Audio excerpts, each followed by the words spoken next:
ಆಗಲೇ ಹೇಳ್ತಾ ಇದ್ದೀವಿ ಮೂವನ್ ಅಂತ ಅಂದ್ಬಿಟ್ಟು ಫ್ಲೀಟ್ಗೆ ಅಟ್ಯಾಚ್ ಮಾಡಿರ್ತಕ್ಕಂಥ ಒಂದು ಕಂಪನಿಯಲ್ಲಿ ಗಾಡಿಯನ್ನು ಡೈಲಿ ರೆಂಟಲ್ ಬೇಸಿಕ್ನಲ್ಲಿ ತೊಗೊಂಡಿರ್ತಕ್ಕಂಥದ್ದು. ಇದು 4 ರಿಂದ 5 ವರ್ಷ 850 ರೂಪಾಯಿನ ಕಟ್ಟಬೇಕು. ಈಗಾಗಲೇ ಆ ಚಾಲಕ 200 ದಿನ 850 ರೂಪಾಯಿನ ಕಟ್ಟಿದ್ದಾರೆ. ಬಟ್ ಏನು ಅಂತಂದರೆ ಇದು ಫ್ಲೀಟ್ ಕಂಪನಿ, ಮೂವನ್ ಅಂತಕ್ಕಂಥದ್ದು ಒಂದು ಫ್ಲೀಟ್ ಕಂಪನಿ. ಈ ಫ್ಲೀಟ್ ಕಂಪನಿಗಳಿಗೆ ಈ ಪರ್ಮಿಷನ್ ಇಲ್ಲವೇ ಇಲ್ಲ. ಇದು ಇಲ್ಲಿಗಲ್ ಕಂಪನಿಗಳು. ಇವರು ಫ್ಲೀಟ್ ಕಂಪನಿ ಅಂತ ಒಂದು 100 ಗಾಡಿಗಳಿಗೆ ಸಾರಿಗೆ ಇಲಾಖೆಯಲ್ಲಿ ಪರ್ಮಿಷನನ್ನು ತೊಗೊತಾರೆ. ಅಂದರೆ ಇದರಲ್ಲಿ ಸಾವಿರಾರು ಗಾಡಿಗಳು ಓಡ್ತಾ ಇದೆ.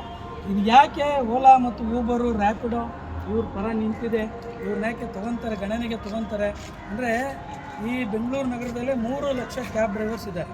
ಅವ್ರು ಓನಾಗಿ ಹಾಕ್ಕೊಂಡಿರ್ತಕ್ಕಂಥ ಕ್ಯಾಬ್ ಡ್ರೈವರ್ಸ್. ಇವರನ್ನು ಗಣನೆಗೆ ತೊಗೊಳೋದಿಲ್ಲ. ಓಲಾ ಮತ್ತು ಊಬರ್ ರ್ಯಾಪಿಡೋ ಇವ್ರನ್ನ ಗಣನೆಗೆ ತೊಗೊಳೋದಿಲ್ಲ. ಫ್ಲೀಟ್ ಮರ ಯಾಕೆ ಹೋಗ್ತಾರೆ ಅಂತಂದರೆ ಯಾವ ರೇಟನ್ನು ಕೊಟ್ಟರು ಫ್ಲೀಟು ಒಪ್ಕೊಂತಾರೆ. ಈಗ 8 ರೂಪಾಯಿ 9 ರೂಪಾಯಿ ಡೈರೆಕ್ಟಾಗಿ ಡ್ರೈವರ್ಗೆ ಕೊಟ್ಟರೆ ಅದಕ್ಕೆ ಅಸೋಸಿಯೇಷನ್ ಅಬ್ಜೆಕ್ಷನ್ ಮಾಡ್ತದೆ, ಸರ್ಕಾರದ ಹತ್ರ ಹೋಗ್ತಾರೆ. ಫ್ಲೀಟ್ ಮುಖಾಂತರ ಹೋದೆ ಫ್ಲೀಟ್ ಯಾವುದೇ ರೀತಿಯಾದ ಅಬ್ಜೆಕ್ಷನನ್ನು ಮಾಡೋದು. 850 ರೂಪಾಯಿ ಒಂದು ಕಟ್ಟಲೇಬೇಕಾಗಿರೋದ್ರಿಂದ ಎಷ್ಟು ಕೊಟ್ಟರು ಇವನು ದುಡಿಯೋದಕ್ಕೆ ಹೋಗ್ತಾರೆ. ಈಗ ತಗೊಂಡು ಎಷ್ಟು ಸಮಯ ಆಗಿದೆ? ಎಷ್ಟು 200 ದಿನದಿಂದ ಇವನು ಕಟ್ಟಿದ್ದಾನೆ. 200 ದಿನದಿಂದ ಕಟ್ಟಲಿಕ್ಕೆ ಆಗೋದಿಲ್ಲ, ಆಗದೇ ಇರೋದ್ರಿಂದ ಗಾಡಿಯನ್ನು ಕಿತ್ಕೊಂಡು ಹೋಗಿದ್ದಾರೆ. 35,000 ಹಣವನ್ನು ತೊಗೊಂಡು ಗಾಡಿಯನ್ನು ಕೊಟ್ಟಿದ್ದಾರೆ.